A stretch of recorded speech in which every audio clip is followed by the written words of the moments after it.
Welcome to Slamfire Radio episode 419. Today is August 26, 2021. I am one of your hosts, Lunatic.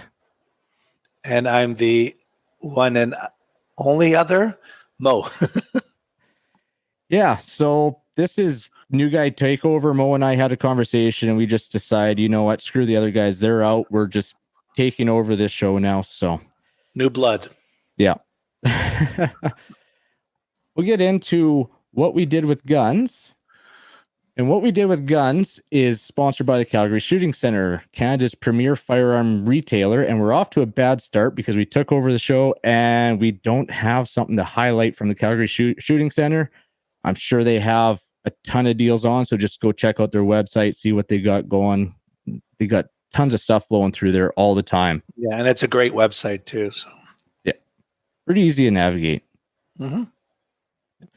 Mo, let's start with you. Oh, is it me? Okay.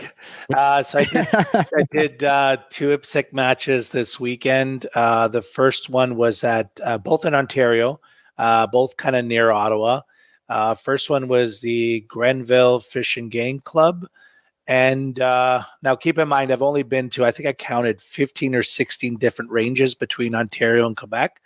Only, yeah. In my 4 years, I guess. And it was, I have to say, the nicest in terms of their buildings and the landscaping. Like, it almost looked like I was at a golf course, if you know what I mean. Like, everything was just, I mean, you go to a range, not knocking anybody, but you don't expect, it's just, it is what it is. But yeah, they actually had nice facilities. Like their clubhouse was very nice. They had a nice kitchen. Little things like their IPSC shed was nice. Like they had like different compartments for them. I'm like, wow, this place really like stepped up in the facilities department, right? Nice. The match itself was fun. I actually did really well. I would say it was probably my best match so far. And the only issue was that it was so humid. Like it was suffocating, like no breeze, just dead air. And when you're just standing still and you're sweating from standing still, yeah, it's like, and it just was unbelievable. But it was such a fun match, and I felt good leaving it and everything. And then the next day I had a match at Stittsville shooting ranges. And it was a nice place too. And it was the first time I was there. Also really good stages. But and then it was another same humid, same conditions as the day before. And I think I was just like worn out, like between the 2 days and because I stuck around on the Saturday to do the teardown, and then by the end of the day on the Sunday, I was like done, just like sunburned and exhausted. Like it just literally wore me out being out there that long, right? So that'll do it, especially hot, humid. Yeah, it just drains. Yeah, it was and like you try to get a little bit of shade, but then you're always going back to patch or getting ready to shoot. So it's like, it's just, you don't get that much of a break. And I was chugging water like crazy. And I don't normally even drink that much at matches, but like for these 2 days, I was, I was trying to otherwise you end up laying in the middle of a stage. Oh yeah. I was starting to like right towards the late afternoon. I was really feeling it, but they were also good. And it's all good experience. And I think I'm getting better at like memorizing the longer stages and stuff. That's something I've been working on. So I was happy with that. This weekend will be the first time I haven't actually shot a match in, I think, 2 months. Like I've been on a good streak of either having a Saturday match or a Saturday Sunday match. And so nothing coming up this weekend, but that's okay. Cause then the Quebec provincials are in 2 weekends, right? So the weekend after next. So that'll be my first like level 3, and I'm looking forward to that. So and it's actually near, it's at the Valcartier base in Quebec. And they held nationals there 2 years ago. That's right. Yeah, they did. Yeah. And they usually do their big events there, right? So and it's because they're also, because when you go there, for most of the Quebec ranges, there's no, remember I was saying to you in past shows, there's like, you can only do lateral movement, but there's no forward and back. But at these matches, you can't because it's on the base and they just have different rules. Yeah, they make up their own rules. Which is great, right? So, and it's near Quebec City, so I'm going to be heading there on a Friday morning, and then I already volunteered because I'm pretty much going by myself, so I'm going to have lots of free time. So I'm going to go on the Friday to work and Saturday, and then I'm going to shoot on the Sunday. So. So really, and I didn't really do much more than that. I got lots of reloading to do now because I had to get my press back up and running. I ran out of all the factory ammo I bought, so it's time to actually make some. So I'm going to be doing that this weekend and get it ready for that provincials. And how about you? Well, actually, before I get into me, what's your training going to look like coming up to provincials? You get to ramp it up, or I took some time off this week, but I usually do dry fire every day, and I'm just going to make sure that I'm doing that. But then so that's a good question you asked me that, because with me shooting a match every weekend, I kind of didn't do any live fire shooting during the week because it was almost like a time thing and then also an ammo thing, because if I'm every weekend, I'm shooting 120 to 150 rounds, and then I was kind of saving those live fire rounds. But now I'm going to go, I'll probably hit the range the actual 3-4 times before that, just to get some live rounds down range and work on because I'm getting my speed up, which is good. Like I'm pushing myself to go faster, like to move quicker, engage everything quicker, like in and out of different arrays and stuff. But my accuracy is starting to suffer, whereas I was getting lots of alphas before, and now I'm getting more, Charlies and deltas and some misses and mics, right? So I know it's on that second shot. I know I'm not being patient. I'm not letting I'm not letting the sight settle or the dot settle before I'm pulling the trigger on the second shot. So I'm gonna go to the range and really focus on, those two shots, right? Making sure that I see the dot again and then fire, and, just work on that. Cause I know in the matches I'm being too eager and I'm just, pulling the trigger away and missing. Right. So yeah, that's something I'm going to be doing. So some more actual live fire this time leading up to it. So right on. Awesome. Find that happy medium between fast and yeah. But at least what I'm happy about is because before because I use the practice score competitor app, and I was seeing, I would see my time versus, a top to the top guy, top 3, whatever, and my time would be almost double what they're doing. And I'm like, okay, well, clearly there's room for improvement there. But now, I mean, I'm not right at their level yet, but I'm getting closer to what the guy. So now I know at least I can move at that pace. It's just about, making sure that I'm not missing while I'm moving at that pace. Right. So yeah, for sure. Hey, well, what I did, Monday, I went and RO'd. I was head RO for a group of kids. We had a church group come in. Their youth group came down with like 35 kids, and they came to our indoor range shooting 22s. So what were their ages? Oh, teenagers. Teenagers. Okay. Yeah, there were some young ones. I'm gonna say maybe 11 and up, 11 to like maybe 15, something like that, right in that range. So that was cool. That was actually a lot of fun. The kids really seemed to enjoy it.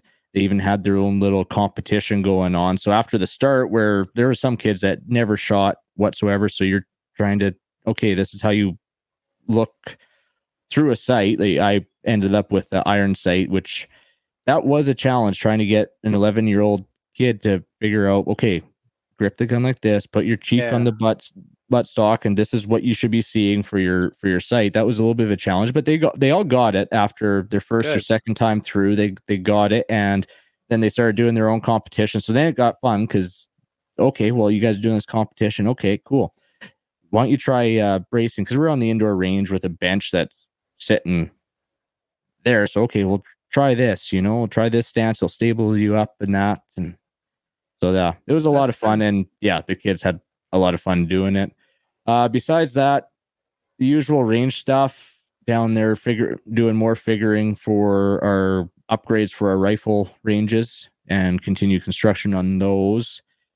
And actually went and was asked to come look over. We had a member of our club take it upon himself to set up our 8 archery range again. It's been a number of years since we've had someone looking after archery, so we haven't had an archery range. Well, this guy went out and he set up a great, especially for starting, a great archery range. So went out, checked that out, and he wanted to get some pictures for our website and Facebook for promo. So took the wife and kid out there, shot some bows, and got our pictures taken and checked out the range, give our insight on it. Good. Other than that, I'm hoping to finish up my current project at work tomorrow night so that I can go head into the bush for the weekend, because yesterday was opening day for archery in Alberta. Very nice. And I haven't been out yet. It's bugging me. I see all these pictures of elk on the ground and everything. And you're missing out. Yeah. And work getting on the way all the time. Oh, that darn work. Yeah. And actually, I got tagged in a post earlier in the week. I didn't even know I got tagged in a post saying congratulations, but pretty stoked. Apparently, I won that the first the draw for the first CCFR neon sign. So pretty stoked for that. I got a perfect spot. It's probably going to go right over there. Yeah. I actually listened to the podcast and I heard them say your name. I'm like, oh, that's so cool. Yeah. So. And we're actually going to be doing I think we're doing remodeling of my office/studio area in September. So it'll probably in a couple months, the whole view is going to end up changing. So the grotto. But that'll be a great addition to it. Yeah. The grotto. But yeah, that is it for me. So we'll move on to the upcoming events. Upcoming events is sponsored by Telos Alpha. Telos Alpha is a Canadian digital agency that works exclusively in the firearms vertical. They help with business processes, strategic planning, websites, e-commerce, and battling the stigma the industry carries with banks, merchant processors, and social media. You can learn more at telosalpha.com. And for upcoming events, there's upcoming Maple Seed tickets available. Bonneville in Alberta on August 29th. You can sign up for that on Maple Seed Rifleman. And that's the only one on the list. I don't know if there's anything more going on in Ontario or not. But, definitely check out their website. Yeah. And then they'll have them all up on the website. Yeah. We got some ladies' days. Stay tuned for some announcements from Kingston, Cambridge, and others. So I think that's through CCFR. Kelly will be posting them up and sharing them into the CCFR Facebook page. And as they come up, throughout the weeks, we'll highlight them here. For sure. There's the MP3G Team 3-gun match in Peace River, October 2nd and 3rd. $160 a team. Contact Steve O on MP3G Facebook page. Yeah, on the MP3G Facebook page to register or for any info. I think I've only missed one of those in the last 5 years. It's a fun match. I'll be going to it again for sure this year. It's hit and miss. Sometimes we have hot weather, sometimes it's cold weather, but it's always an absolute blast and riot with lots of great people. And then that's it for upcoming events. I'm going to move on to the news. In the news, we have a few things here. One from CCFR and Rod Giltaca, the CEO of the CCFR, unfortunately has throat cancer. Yeah. The community has come together and they've actually set up a trust account to help with his treatments. He's got some treatment options that have been very expensive. Mm-hmm. So you can send an EMT to help for Rod with 1D at gmail.com to kind of do your part. Help him cover some of the costs, because I think he was talking like 80 to 100 grand for this one set of treatments. And I'd like expensive. seeing throughout the last few days the progress that's made on that. I gotta hand it to the gunny community, because it's just absolutely incredible on the support that has come out so far. Encourage everybody, if you can, obviously not a requirement, if you can, help him out. He's done a lot for helping our fight for our firearms rights, and it'd be good to keep him around and give him the best chance at staying around and beating this thing. Yeah, he's a terrific spokesperson for our community. So yeah, he definitely deserves our help. So yeah, for sure. On to other news. US banned Russian ammo. Didn't think it was going to really affect us, but then there was a note that all our ammo shipments from Russia go through the US. So probably going to hurt our availability, and I don't think we'll be seeing like an influx in Russian surplus ammo coming in. Other news, PGW is closing its doors. Unfortunately, they're grateful and honored to be part of the Canadian firearm history. We have weathered many storms of regulation, registration, COVID, and ever-changing export controls. We are proud to have developed and manufactured accurate, quality firearms that are in use all over the globe, both civilian and military markets. None of this would have been possible without you, the consumer, and our amazing group of talented machinists, gunsmith employees. Help make the dream a reality. Thank you. And basically, they're saying it's due to political, economic, and hostile regulatory environment as to why they're winding down. They say that product warranty and service will still be available through info@pgwdti.com. But so that's unfortunate to another one shutting down there. We never like to hear that stuff, right? Yeah. No, we don't. There's another one here. See if I can do this right and actually share the screen on this one. But there was a article written, and it's not the most nicest article. Let's see. I'll have to do it this way. No. Okay.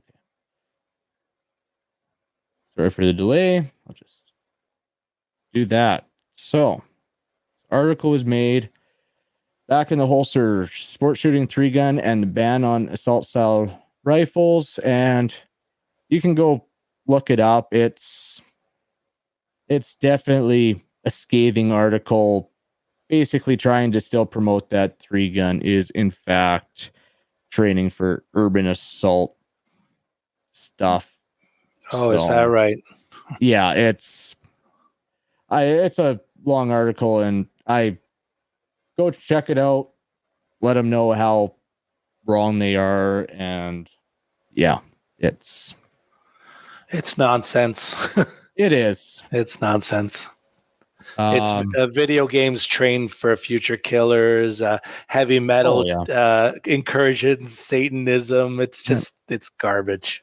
Just garbage. I mean, they mentioned the Soldier of Fortune 3-gun matches, and they were set out to test the skills of military and law enforcement members when it first started back in 70s or 80s. But the sport has evolved so much since then. Like, it quickly evolved into what it is now, where you go out in their colored jerseys and everything. But kind of don't feel like we should give them the time of day to keep talking about their crappy article. So go check it out. We can move on. Yeah. Other news, USPSA has kicked out Mike Foley as president. So Mike Foley is no longer president of USPSA. I haven't been following this to see what led to this. I listened to Ben Stager's podcast, and they're always talking about it. And it seems like he got into it with a competitor at a match, and I guess he was he used some strong language and he acted like a president shouldn't act, and I think then they voted on kicking him out. So as far as I know, anyways. Unprofessional conduct. Okay. Unprofessional conduct. Well said. So I know there's going to be some people happy about that, maybe some not, but there it is. Alberta has a new CFO, and you know what? Reading her bio and that sounds like she's actually going to be pretty good.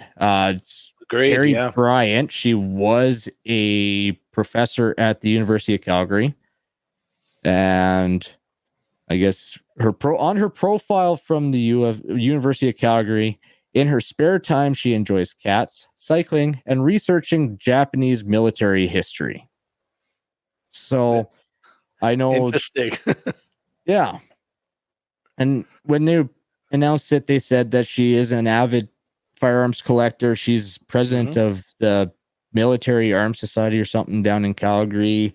So she's involved in the firearms community. So this could be a good thing for Alberta. And that's the type of people we need in those jobs, right? That actually like firearms, right? Yeah, exactly. That are around them, that, use them and enjoy them. And I want to stay optimistic. Hopefully she doesn't turn out to be but I don't think she will, but hopefully, I have faith that she'll be good for the province. I guess they're going to go out with the Minister of Justice, Minister Madu, on a tour of Alberta shooting ranges and come talk to us shooters in Alberta. So I think, good first steps. Go see what's concerning people and what people want to see. So when's her first 3-gun match? I don't know. Well, I'll ask her that when she comes to Grand Prairie. I'll make sure I'm present for that meeting. Good. That is about it for the news. We get on to new gun stuff. And it won't be as entertaining because Adriel's not here to go through his stuff, but we'll fight our way through the new gun stuff. And new gun stuff is sponsored by Bolt Action. Sorry, I'm doing everything at once on this episode. So new gun stuff is sponsored by Bolt Action Coffee. Slamfire Radio is now a brand ambassador for Bolt Action Coffee. The coffee is roasted in small batches and is quite honestly some of the best coffee you can get your hands on. Send it to your house by going to boltactioncoffee.com and use discount code SLAMFIRE, all capitals, one word, and get some coffee goodness.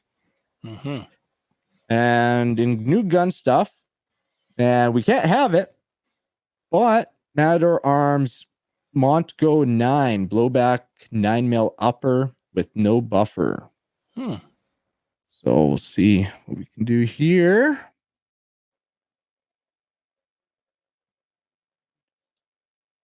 Bear with me. I got lots of time. Yeah. So there it is there. Oh, very cool. Yeah. But we unfortunately can't have it. Not for us. So it's an upper that goes on your AR lower. And folding buttstock, no buffer. So that's going to be all built in right into that upper receiver. Yeah. There's 50% off select products at Bullseye. Gonna have to check that out. Yeah. And what is it? Lupua SK 22 long range rifle match in country. What's this? Okay. So Lupua 22 long rifle long range match ammo. Apparently it's available in country now. So if you're looking for some 22 long rifle long range ammo, there you go. See who actually has that in. Stocking dealers, Kelly's Online and Firearms Outlet. It's supposed to be good stuff, right? Yeah, well, I haven't shot it, but it's supposed to be right on the box there. It says, do this again. Is for targets 100 yards and beyond. And beyond. Yeah. So there's that. And on sale, there's Norinco ammo.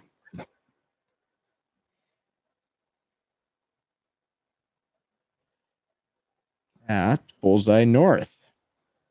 So 1,000 rounds, $730. Non-corrosive. Okay. Non-corrosive. The sardine can. And yeah, $150 off for 147 grain 308, 1,000 rounds. So it's a pretty good deal. Yep. And then Ed is a listener. Rangeview has a pre-order for Arkin scopes. So $700, 6 to 24 by 50. First focal plane, mill, 34 tubes. So if you're looking for a new scope, $700, not a bad price. Check out Rangeview Sports.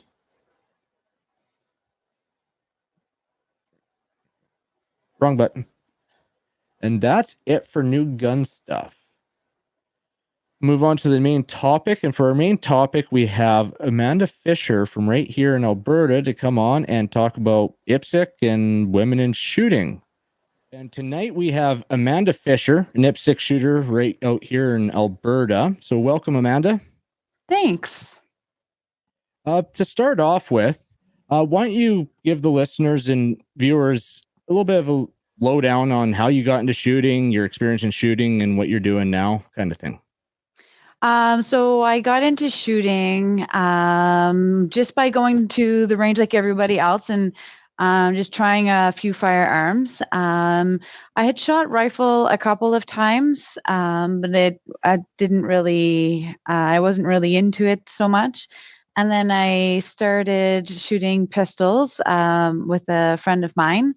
And I don't know, I fell in love with the empowerment that the pistol made me feel. So that's sort of how I got into it. And so now I shoot IPSC, and I've been shooting IPSC nationally since 2016 and looking to do international shoots next year. And so that's that. I was shooting 3-gun, just a little bit. I'm not very good with a rifle or shotgun, so that was definitely a for fun thing. But I was doing that until, of course, I had to retire my Daniel Defense AR-15. Yeah, I think hurt a lot of people for 3-gun, and not. There are some options out there, but not many, and not many people are willing to put out the money for the other options. So.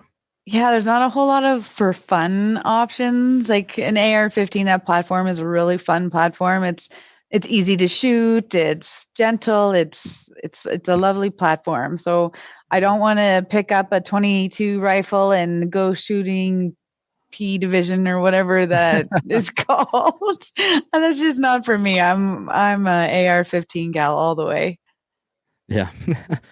Like the WK is actually pretty close. That's what I've been shooting this year, and it's not bad. Yeah, actually, the friend that took me to shoot my handguns for my first time, he shoots the WK.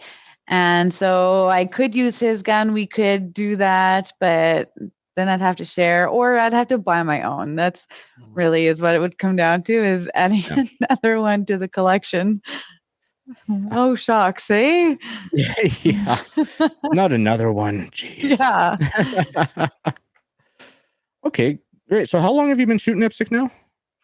Since February of 2016. So 6 years. 6 years. Nice. It went by really quickly. I can't believe it. Like it's gone by so fast, especially where last year we didn't really have much of a season, but it was still a little bit there. And what division do you compete in, Amanda? Production for now. I was going to switch over to standard, and then I was accepted into World Shoot in Thailand, but I was accepted as a production shooter. So now I'm going to stay as production until after the World Shoot. Once the World Shoot is done, then I will likely be switching over to standard. Very nice. Oh, okay. Mhm. What are you gonna be shooting for standard? A CZ Tactical Sport Orange. Oh, okay. Very nice. Yes, it's a 40, so I'll have to get used to that recoil. It's quite a bit different than a 9, but I don't know. I'm up for the challenge. It's going to be fun, I think. Awesome. So you've already touched on you shooting other matches. Like that was one of the questions on other shooting sports that you said you shot a little bit of 3-gun. And do you foresee any 3-gun in your future? If Anywhere? I get the AR-15 back, fingers crossed for the election, then yeah, I will do some more 3-gun. It'll be mostly local stuff. I won't travel extensively like I do for IPSC, because it is just a more of a for fun thing, not as serious for me. But yeah, I'll definitely get back into some 3-gun for sure. Awesome. It'd be good to see you back out at 3-guns. Now this year I noticed, like when I was in Fort Mac, you were starting to do stats for IPSC Alberta, like getting quite involved with the organizational side of IPSC. Can you kind of go into a little bit more depth on what you do on that side of things? So for the volunteer spots, I am a registration team member. So I've been doing the registration team since I think 2017 or 2018. So in the background, I set up the practice score accounts for each of the matches, for the match that I'm in charge of. And then I take care of everybody's registration and the withdrawals and making sure people pay and all of that fun stuff. And then posting the competitor list on IPSC Alberta's website and just managing the registration side of it. And then I also do a little bit of the stats. So if I am traveling, for example, to the Fort McMurray match, I had the tablets. So I set up the tablets for IPSC Alberta and make sure all of the stages are in the tablets, making sure that all the squads are in the tablets, and then posting the results from the tablets to the practice score website. There's a few steps involved in that, but we are a volunteer organization. So without the volunteers, we won't be shooting. So I try to do what I can. I can't really take much more time off work, so I can't go and physically set up the stages at the ranges. But if I can do a little bit in the evenings, and yeah, I try to do my part. That's great. I think I can speak for all shooters to say thank you for stepping up and doing all that. I know dealing with registrations and tracking people down for money and then dealing with the scores and that can be a nightmare at times. Yeah, it's definitely time consuming. I'm in charge of the upcoming Canmore match for this coming weekend. So it's in the evenings every night. It's taking care of registrations and withdrawals and all that fun stuff and sending it off to whoever does the squatting and whoever does the tablets. And yeah, it's been lovely. Okay. So what's your experience been like as a woman in the shooting sports? How was it received? What's your experience been like? You know what? It's a lot of women I can see it being intimidating for because it is a male dominated sport. But I am comfortable to mingle with the men. So for me, it's not intimidating. So it's been good.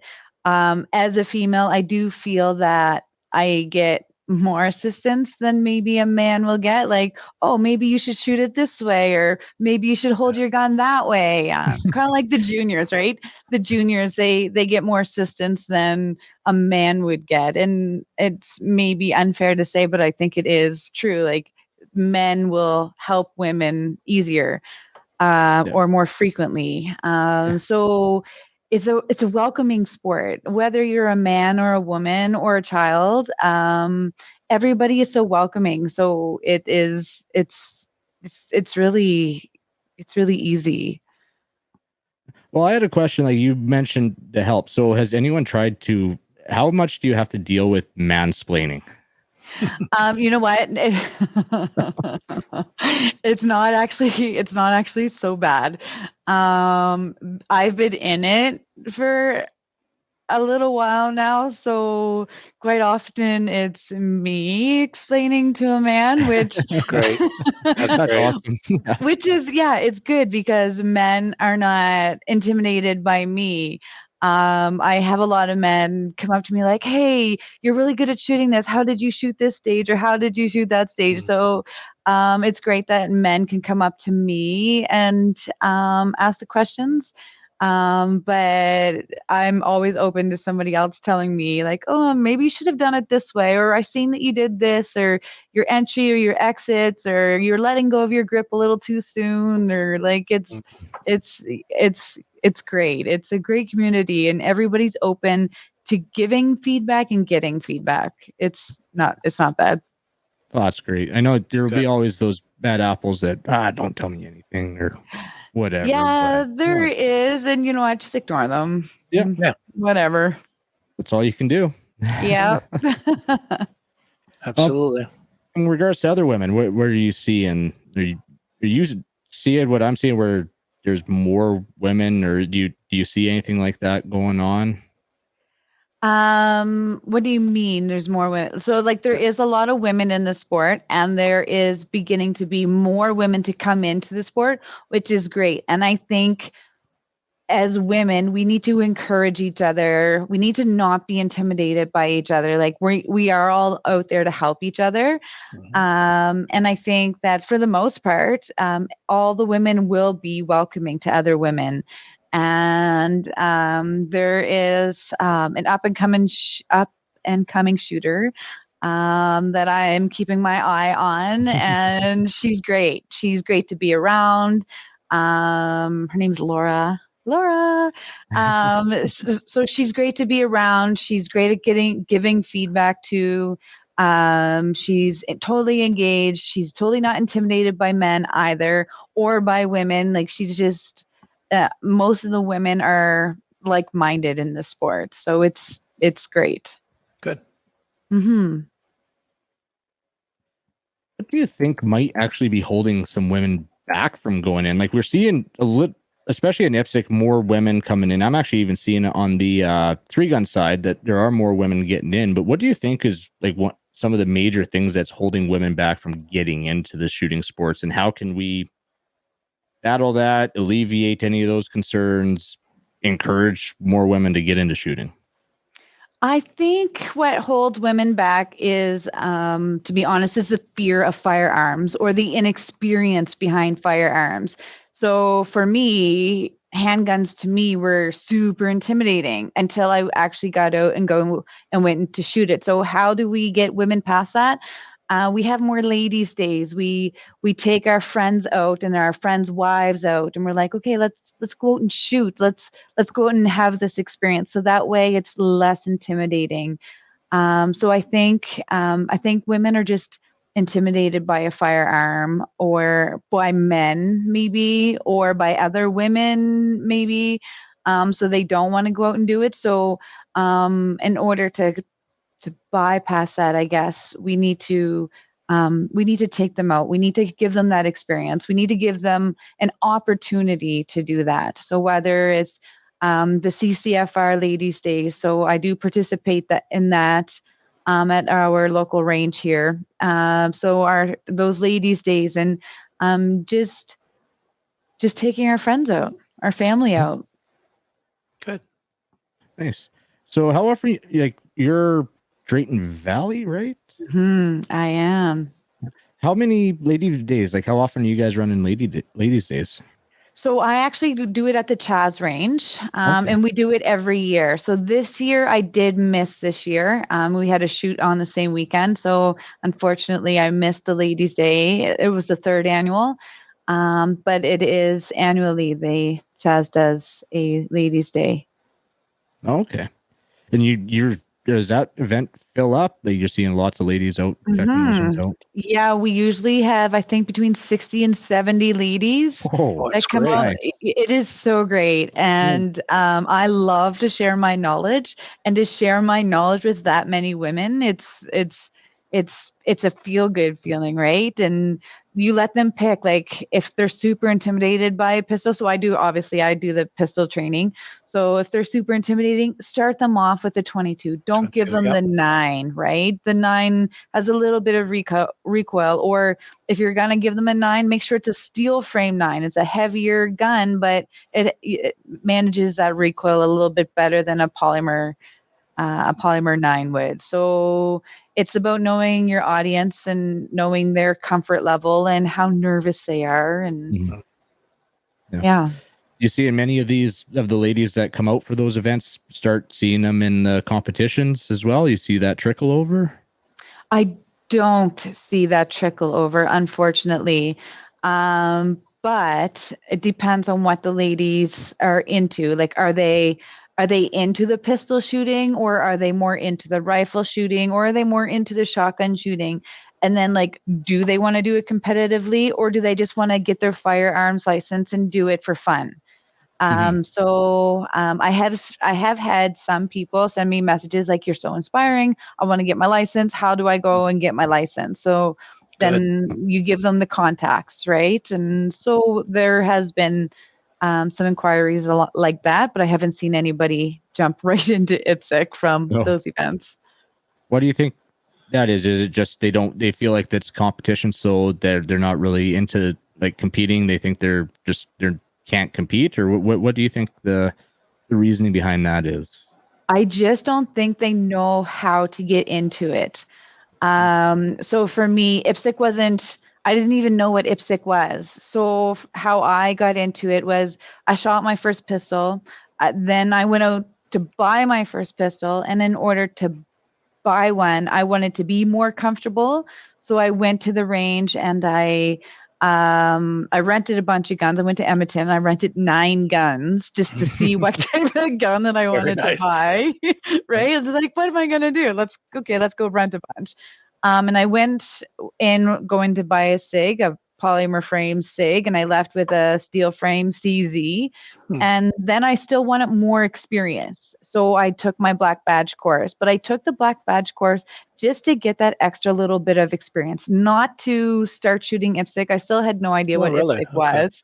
Yeah. And so then the friend that I took the black badge with, he was like, let's just shoot one match just so we can get our pin and our certificate. Yeah. And I'm like, okay. So we shot one match, and that was February of 2016. And yeah, we've been shooting since. So I don't think the ladies know how to get into it or what the steps are. So I just think maybe it's not well advertised, or maybe. Yeah, I think it applies to men and women. Getting into IPSC, there's so many, from getting your firearms license to getting the experience of actually shooting a pistol to getting to the black badge, doing the course, there's just so many steps involved. It's not just, the next day and you're doing competition.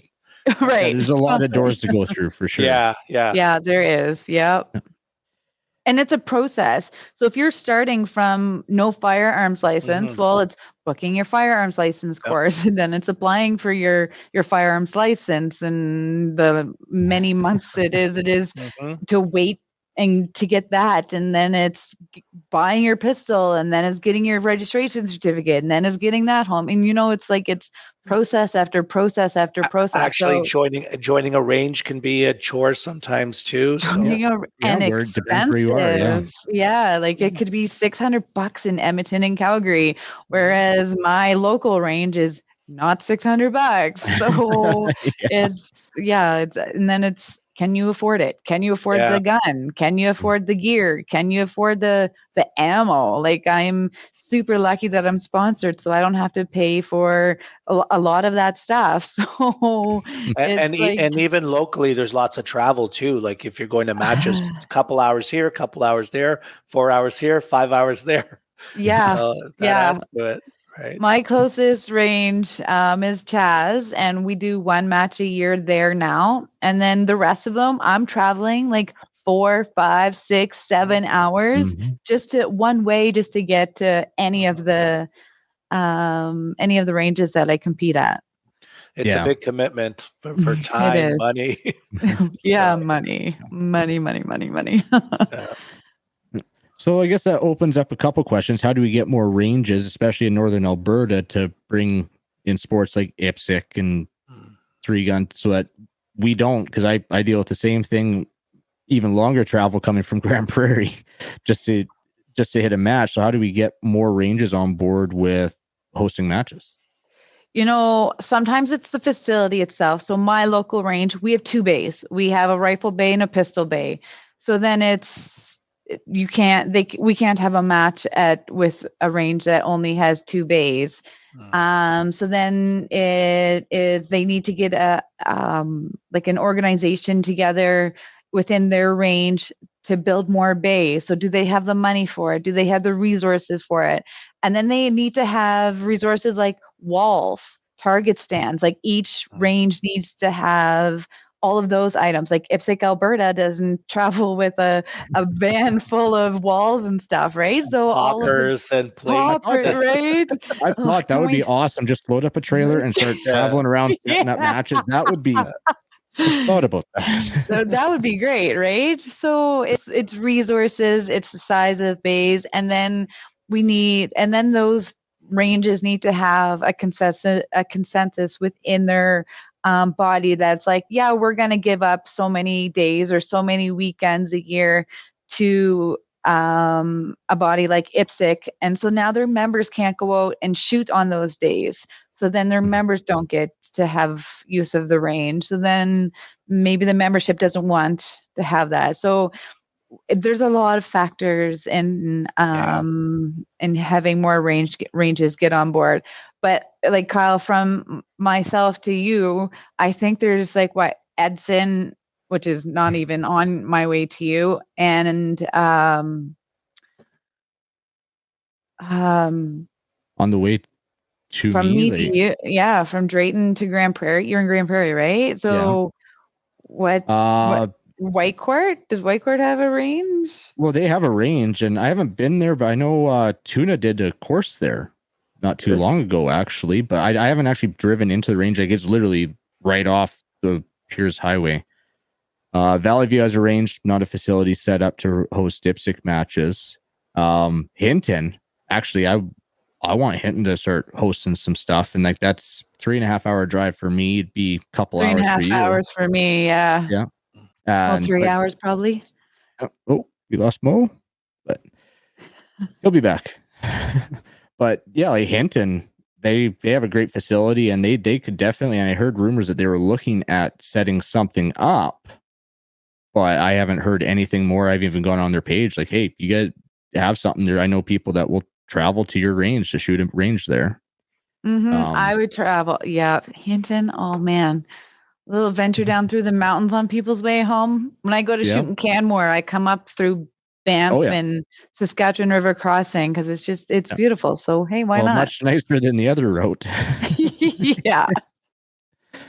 Yeah. I mean, the Peace River, I know there's a guy up there who's trying to get some IPSC going up in Peace River. Peace River is far for everybody. They're like, who's going to travel to Peace River except for maybe you? 2 hours for me. That's my closest range. Besides my home range, which I can't do any of that stuff at anymore, that's my closest range, and that's 2 hours away from me. But yeah, that's probably a good 5-6 hour drive for you. Yeah, that's far. Mo says, "Let me in, please." Oh. There you go. Thank you, Amanda. Welcome. I was like outside, like, let me in. Outside looking in. Yeah. Yeah.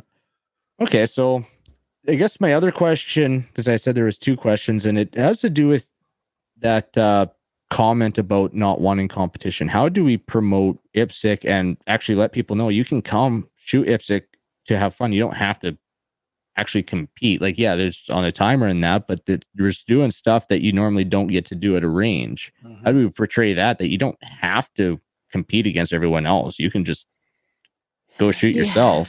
You know what? It's the personality. It's totally the personality. So if you know that you're not a competitive person, but you want to go out and shoot in shoot IPSC and have fun, then I think letting people know that that's a possibility. I'm a competitive person, so I don't go out there to have fun. I go out there to whoop some butt. So, or at least attempt to whoop some butt. You do pretty good. Yeah, sometimes. So it's all in the personality. So I think just letting people know it's the same as getting the message of IPSC out there. Period. Letting people know that you can go out there to be competitive, or you can go out there to have fun, or you can go out there to meet like-minded individuals. So I think it's just trying to get the word out there. Social media is a huge platform for that. Mm-hmm. Yeah, Mike's saying boards of directors are the biggest issue 99% of the time. I could see that. I don't know if I'd say 99%, but yeah, no, they definitely play a big part. I know ranges are scared to have that style of competition there. Yeah. Mm-hmm. Scared is a good word. Yeah. They shouldn't be, but they are. I think there's a lot of perceived ignorance, liability, and right. You see people running around with guns. Yeah, from the outside looking in, yeah, it looks like, holy crap! I remember when I first and we got have into matches with hundreds no of way people. I'm running with a gun. We have matches with hundreds of people, and nothing happens, right? So, that's right. Except for fun. And we tell people all the time, go to your pace. Don't try and just blaze out there competing against Tuna or any of the other guys out there just blazing, like Taylor, and there's so many of those guys out there that they're just flat out. And we have certified range officers. Like I've been in range officer since 2017 now, I think. So we have people there to make sure that everybody is safe and is being safe. And if you're not at all safe, or if you're just a little not safe, like you're out of there. Like you're not shooting anymore. So like safety is really important. So people shouldn't be scared, because safety is really important. Absolutely. Yeah. Mm-hmm. Oh yeah, and IPSC is really good for that with their safety and what they have laid out. Like I, along with the many other people, look at it at times like it's a little extreme, but it's there for a reason, and it does make it a very safe sport. And you can't argue that having those rules in place and actually enforcing them 100% definitely keeps stuff safe. Yeah, it keeps bad stuff from happening, right? So Patrick saying we need more ladies in IPSC to grow the sport. 100% agree with that. Agreed. Yep. Agreed. Yeah, I agree.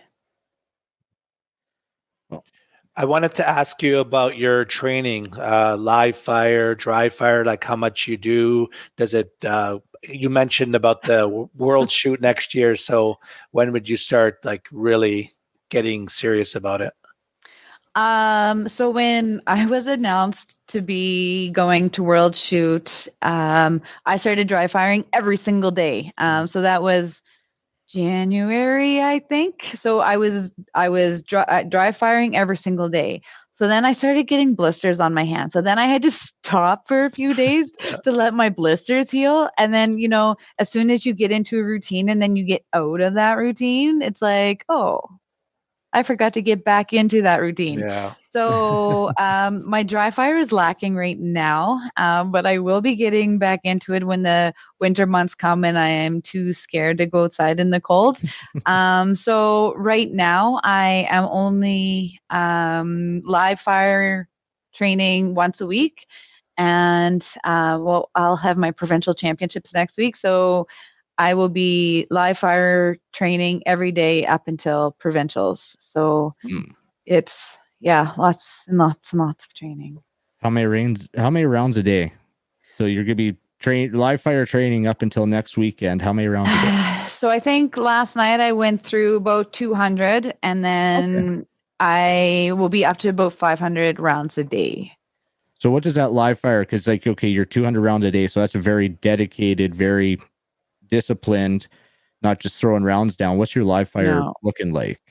So sometimes it is focused on accuracy. So those days I don't go out and focus on speed. So it's it's as slow as I need to go, but as accurate as possible. And then sometimes I focus on my speed. So then I want to get as many shots off in the shortest amount of time, hopefully hitting the target, but I want to get my splits down to as fast as possible. So then I'm not working on my accuracy. So then when I'm trying to go work on my accuracy as quick as possible, I'm obviously not going to go as fast as I can, but as fast as I can with hitting the target. Sometimes I'm working on movement. So entry, whether it's hard entry, soft entry, exiting and shooting on the move. Last night in particular, I was working on swingers, so moving targets. So what can I do? Can I shoot the activator, one paper, and then the swinger, or activator, 2 papers, and then the swinger, or activator, 1.5 papers, swinger, and then go back to another paper? So just pushing my boundaries in practice more than I would in a live fire. So it just depends on what I'm working on. I think that's actually brings up an interesting question when you brought up training the swinger. Any of those specialty targets, whether swingers or activators or whatever, what would you say percentage wise you train those targets versus your standard accuracy versus speed and movements, like getting in and out of position? So I personally own a swinger and a clamshell. Clam, max, I can't remember which one that I have. Awesome. They're moving and flipping and flopping. I don't train those often. I train accuracy and speed like 95% of the time. Training swingers is difficult because it depends on what match you go to, how fast or how slow it is. But when you get to a match, you need to know your skill. How fast are my transitions, or how fast can I go from here to there to back to here? So really it's about knowing your skills on your transition and your accuracy. For sure. Yeah. No, I agree with that. I was interested to see where that fell in with you, because I know a lot of people will get wrapped up in, there's going to be a spinner there or something, so that's all they train, and then they forget about 95% of the match of everything else. That one target, right? And it's one target. So and I like to shoot 3 rounds at it, so that way I have that assurance shot just in case the 2 are off into its own place, or one of it's gone off into its own land. So that way at least I hope to have 2 on there. That third shot on a clamshell bit me in Fort Max. So you got the no shoot, I'm guessing. Yeah. That will get you. Those are the ones that you don't do the third shot on. Like, especially when they're fast and that white target comes up and oops. Yeah, that happens easy to a lot of people too. For sure. Well, thank you, Amanda, for coming on. Once again, another wide range of topics discussed through this. But thanks for having me. And good luck next weekend in provincials. Awesome. Thank you guys so much. Thanks, Amanda. Talk to you guys soon. Take care. Talk to you soon. Bye. Bye. Thank you again to Amanda for coming on. It was a great conversation, and good luck in your provincials next week. Now we'll move on to listener feedback. Listener feedback is sponsored by Armory DC Gunsmith. Armory DC Gunsmith is a full-service gunsmith who specializes in firearms refinishing. He offers hot bluing, parkerizing, and Cerakote finishing, as well as wood refinishing. Check out his online inventory of new and used guns, firearms, accessories, optics, and more at dcgunsmith.ca. You can check him out on Facebook and Instagram as well. And we do have an email here. Mo, you want to read that? Pick me. Okay, Mo. Perfect. Hey, guys. First off, sounds like Kyle is going to be the new Trevor. Is that a good thing or a bad thing? Don't know yet. Okay. Enjoy play. Oh, wait. Here comes. Enjoy playing with your cock feathers. Okay. Cwd Control in Alberta has morphed a lot in the past 10 plus years. Back in the day, they would give a general license for the control area, plus an antlerless license that gave 2 tags. If you put all those on deer and turned in heads, then you could get another set entirely. Then they slowly took things away until it was just the general and maybe 1 supplemental. It's nice to see it coming back somewhat, but if they want to stop the spread, they really need to go super aggressive. Of course, that may still not make a difference since the peons can exist in soil. Oh, prions that can exist in soil. Have a great one. See. Yeah, well, thank you for that. Yeah, I'm grateful I don't have to deal with CWD on my side of the province, but it is a big thing down south and in the east, and it's good to see them trying different things. Yeah, it's gonna have to be super aggressive. I don't know how to battle that. I mean, it's not like we can do it like we dealt with rats in Alberta. So, but thanks for sending the email, C. And the feathers thing is an archery inside joke. Yeah, so the fletching on or veins, feathers on traditional, it's you see on the arrow. I don't have actually an arrow right here, but yeah, it's your fletching on your arrow. Okay. And your cock feather is your odd one. So on a compound, typically you put the cock feather straight up. And then on a traditional, like a longbow or recurve, you put your cock feather facing out. Your cock feather is your identifying feather or fletching.